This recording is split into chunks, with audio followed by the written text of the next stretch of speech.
భారీ వర్షాల నేపథ్యంలో క్షేత్రస్థాయిలో పరిస్థితిని సమీక్షించిన కామారెడ్డి జిల్లా ఎస్పీ రాజేష్ చంద్ర ప్రజల ప్రాణరక్షణే ప్రథమ ప్రాధాన్యతగా వాగులు కాల్వట్టుల వద్దకు వెళ్లొద్దని విజ్ఞప్తి చేశారు. వరదల్లో చిక్కుకున్న పెళ్లి బస్సులోని 45 మంది ప్రయాణికులను సురక్షితంగా తరలించడం జరిగిందని తెలిపారు. జిల్లా వ్యాప్తంగా భారీ వర్షాలు కురుస్తున్నటువంటి దృష్ట్యా ప్రజలు పర్యాటకులు అత్యంత అప్రమత్తంగా ఉండాలని ఎస్పీ సూచించారు. ఎట్టి పరిస్థితుల్లోనూ చెరువులు వాగులు కల్వర్టులు వరద ప్రవాహ ప్రాంతాల వద్దకు వెళ్లరాదని సెల్ఫీలు మరియు వీడియోల కోసం ప్రాణాలను ప్రమాదంలోకి నెట్టుకోవద్దని తీవ్రంగా హెచ్చరించారు.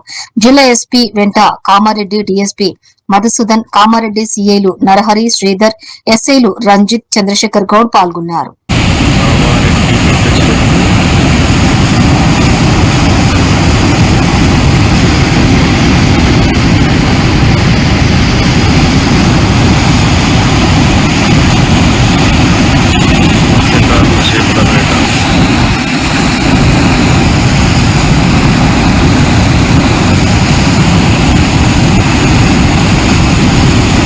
రాత్రి నుంచి కామారెడ్డి జిల్లాలో కొంచెం నిరంతరం కూడా ఇవాళ మార్నింగ్ వరకు ఉండబోతు వర్షం పడింది.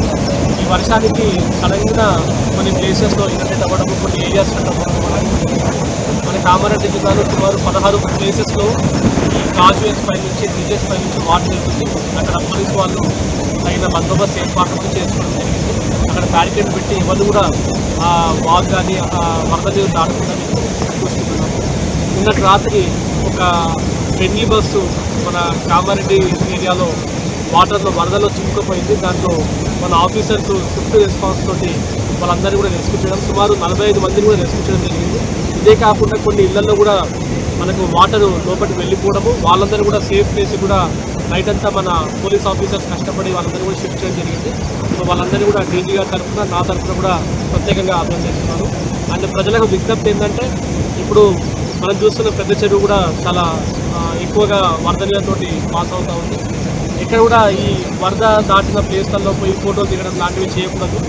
అండ్ రెండవది ఏంటంటే, పిల్లలు స్విమ్మింగ్కి వెళ్తా అని చెప్పేసి ఇప్పుడు లాంగ్ వీకెండ్ కూడా వస్తుంది. సో అటువంటి ప్లేస్లో కూడా వాళ్ళకి అలో చేయకండి, మీరు జాగ్రత్తలు తీసుకోవాల్సిందిగా కోరుతున్నాను. అండ్ కొన్ని చోట్లలో మనకు బ్రిడ్జెస్ ఏవైతే టెంపరీగా రోడ్ కన్స్ట్రక్షన్ ఉన్న బ్రిడ్జెస్ లైక్ లింగంపల్లి కూర్చు దగ్గర కూడా బ్రిడ్జ్ కొంచెం వీక్గా ఉంది. అక్కడ కూడా వెహికల్స్ తోటి మూవ్మెంట్ చేయకుండా ఆల్టర్నేట్ రూట్ తీసుకోవాల్సిందిగా మేము కోరుతున్నాము. పోచారం డ్యామ్ కూడా ఫుల్ అయిపోయింది, అది కూడా ఓవర్ఫ్లో అవుతుంది.